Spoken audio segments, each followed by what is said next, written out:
Assalamualaikum warahmatullahi wabarakatuh.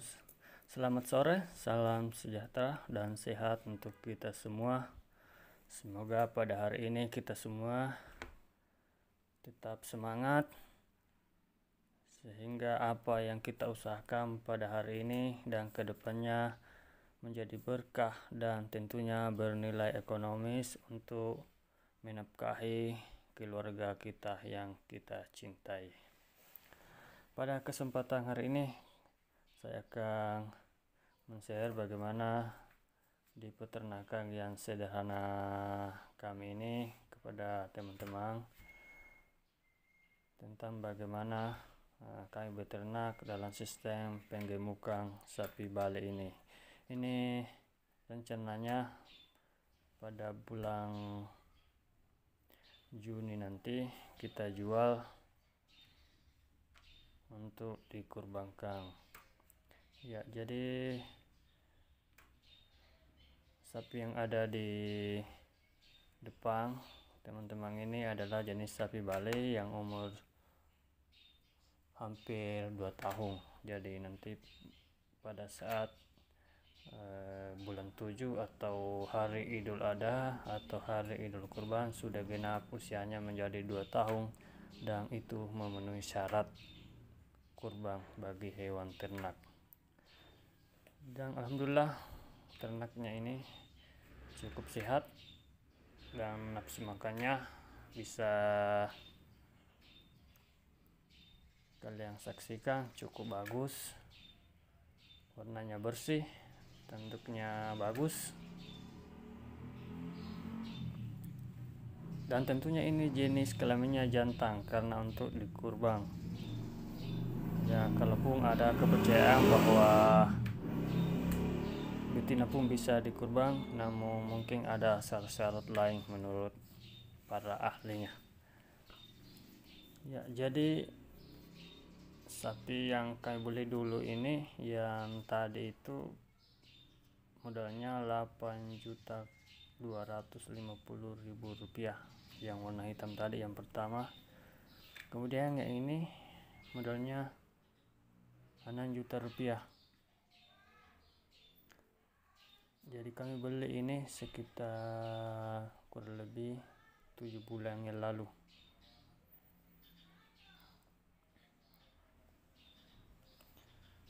Semuanya ini alhamdulillah makannya bagus dan pertumbuhannya cukup bagus dan alhamdulillah sehat.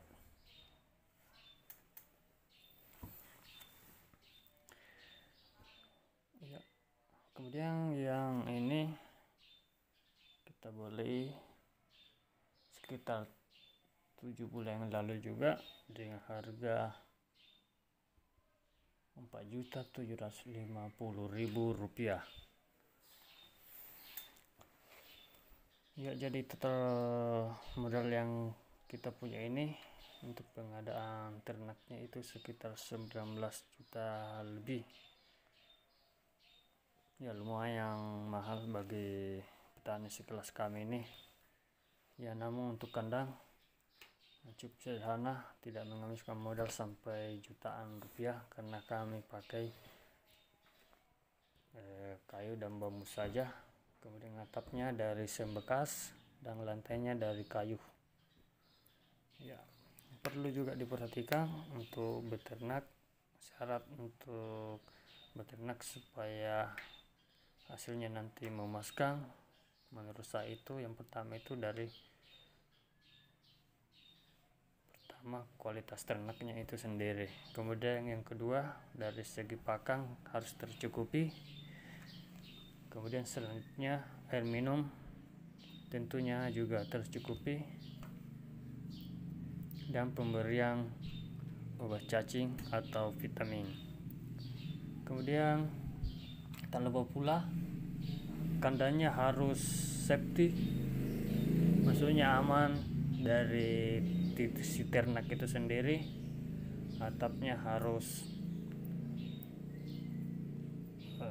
bisa menahan air hujan dan teriknya matahari.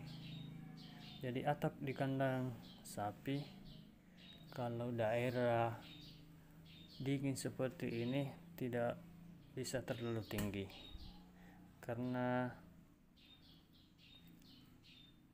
angin yang terhembus cukup besar sehingga nanti bisa mempengaruhi atap itu sendiri. Jadi harus rendah supaya sapinya tidak terlalu dingin, dan ketika siang hari sapinya terasa hangat. Beda dengan dataran rendah yang mempunyai iklimnya lebih panas, atapnya harus tinggi sekitar 3 meter.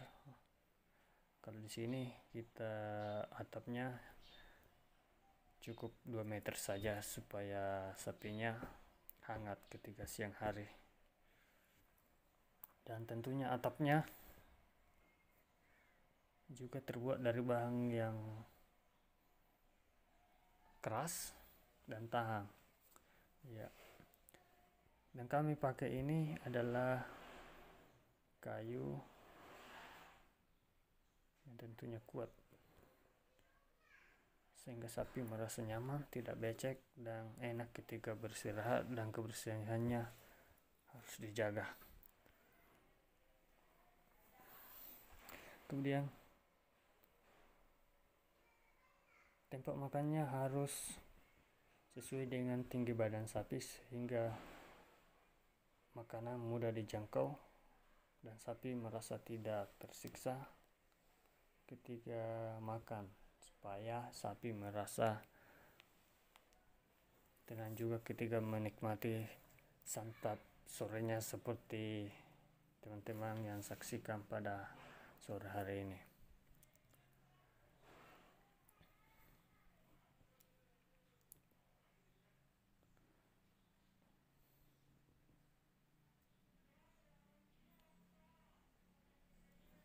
Jadi kami ini sudah berikan obat cacing sudah 2 kali selama ada di kandang ini.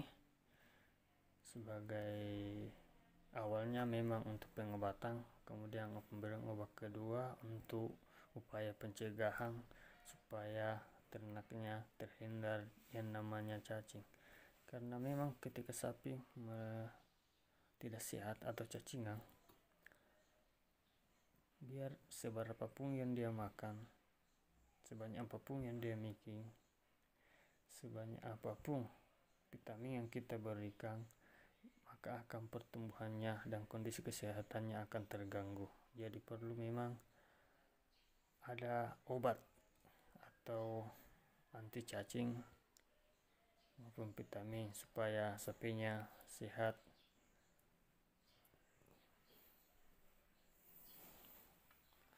Ya, kemudian dari peternakan kami atau kandang kami ini,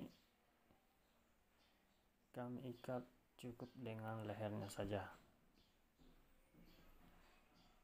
Ya, karena menurut kami kalau ikat di leher, ternaknya lebih tenang ketika menikmati hidangannya, tidak mengganggu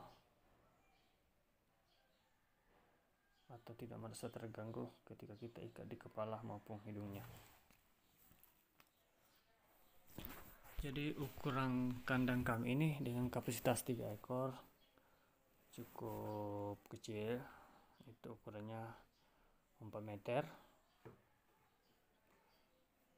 panjangnya 4 meter, lebar sekitar 3 meter.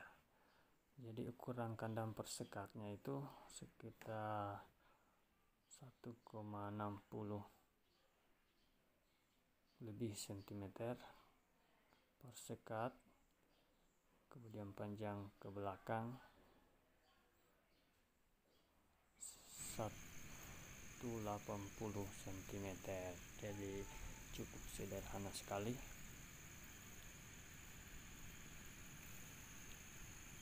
Jadi mungkin itu saja yang sempat saya share pada sore hari ini. Kiranya ketika teman-teman menganggap video ini bermanfaat atau merasa terhibur, sekiranya subscribe dan menyukai postingan kami ini, silahkan komentar kalau ada tambahan atau masukan sebagai bahan evaluasi ketika kami membuat atau men-share informasi-informasi terkait dengan pertanian di desa kami. Sekian dan terima kasih. Terima kasih telah singgah di channel kami. Semoga kalian sehat semua. Sampai